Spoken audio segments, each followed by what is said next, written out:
امام مالک رحمۃ اللہ علیہ کی جرأت کا، امام احمد بن حنبل رحمۃ اللہ علیہ کی استقامت کا، ابن تیمیہ رحمۃ اللہ علیہ کی اتباع سنت کا، حضرت مجدد الفسانی رحمۃ اللہ علیہ کی صفائی قلب کا، حضرت شاہ ولی اللہ محدث دہلوی رحمۃ اللہ علیہ کی علمیت کا، حضرت شاہ عبدالعزیز رحمۃ اللہ علیہ کی بصیرت کا، حضرت شاہ اسماعیل رحمۃ اللہ علیہ کی شہادت کا، حضرت نانوتوی رحمۃ اللہ علیہ کی حکمت کا، حضرت تھانوی رحمۃ اللہ علیہ کی وصالت کا، اور حضرت مدنی رحمۃ اللہ علیہ کی عظمت کا۔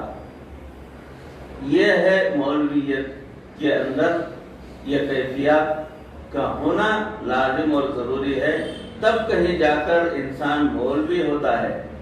یہ قافلہ اہل وفا ہے، پہلے انہوں نے دین کے لیے سب کچھ قربان کیا اور دین محفوظ رہا، اور آج کے دور میں بھی یہ دین کو اپنے سینے سے لگائے ہوئے ہے اور دین کو محفوظ رکھیں گے، اور قیامت کے دن اللہ سے اجر کے طالب بنیں گے۔ تو یہ ہے قافلہ اہل وفا۔ عزیز بھائیو، ریل گاڑی کے کئی ڈبے ہوتے ہیں، ایک فرسٹ کلاس کا ڈبہ ہوتا ہے، دوسرا سیکنڈ کلاس کا ڈبہ ہوتا ہے، اور ایک تھرڈ کلاس کا ڈبہ ہوتا ہے۔ فرسٹ کلاس کے ڈبے میں اندر ایئر کنڈیشنز وغیرہ سب موجود ہوتے ہیں، خوبصورت چیزیں بھی ہیں، ماحول بھی ستھرا ہے، صاف ہے، مزے اور آرام کی جگہ ہے۔ جبکہ تھرڈ کلاس کے ڈبے میں زنگ لگا ہوا ہے، دروازہ ٹوٹا ہوا ہے، چیزیں بھی جو ہے ہلچل رہی ہوتی ہیں۔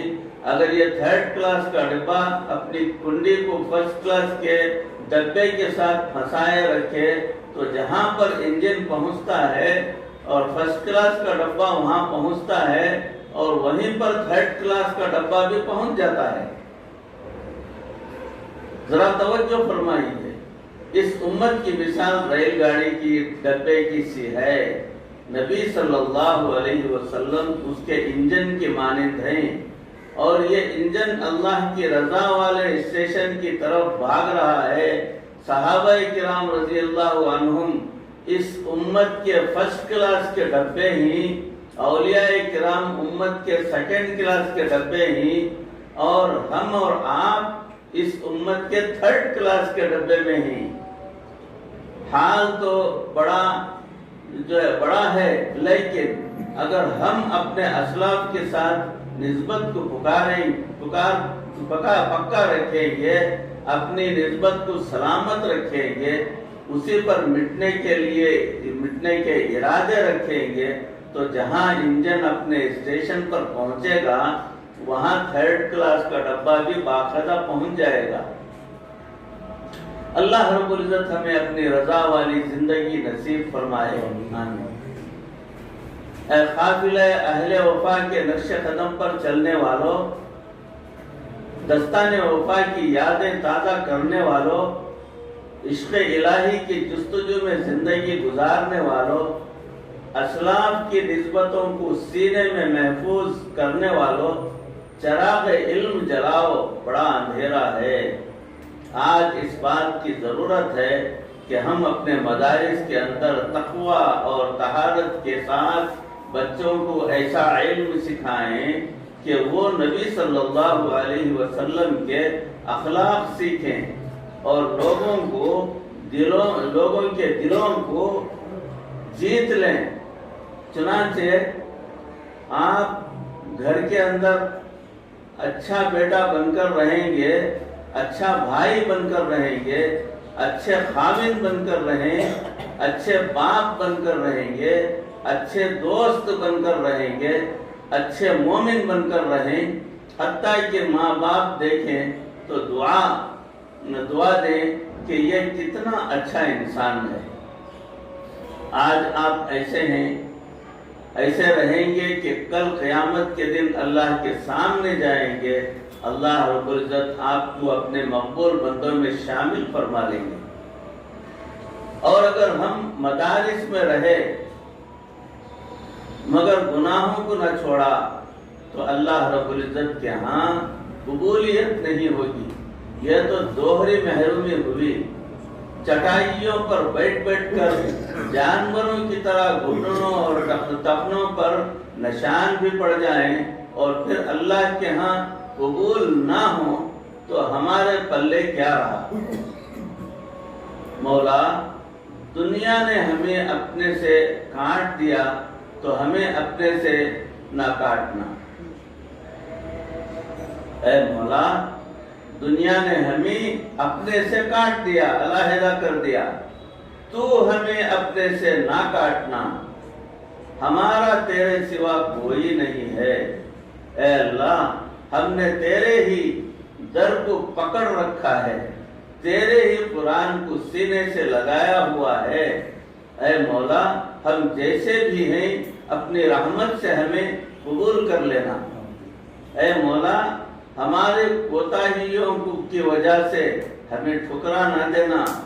اے اللہ، اپنی رحمت کی نظر ڈال کر سینوں کو دھو دینا اور ہمیں اخلاق حمیدہ والی زندگی عطا فرما دینا، تاکہ جب کل قیامت کے دن آپ کے نبی صلی اللہ علیہ وسلم کی موجودگی میں آپ کے حضور حاضر ہوں تو ہم کہہ سکیں، اے اللہ، تیرے کعبے کو جبینوں سے بسایا ہم نے۔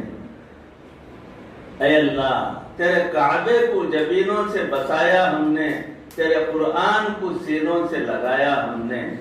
جو لوگ حافظ قرآن ہیں ان کو چاہیے کہ یہ اب عالم قرآن میں بنے، عالم قرآن بنے، عامل قرآن بھی بنے اور عاشق قرآن بن کر زندگی گزاریں۔ اللہ تعالی ہمیں اپنی رضا والی زندگی عطا فرما۔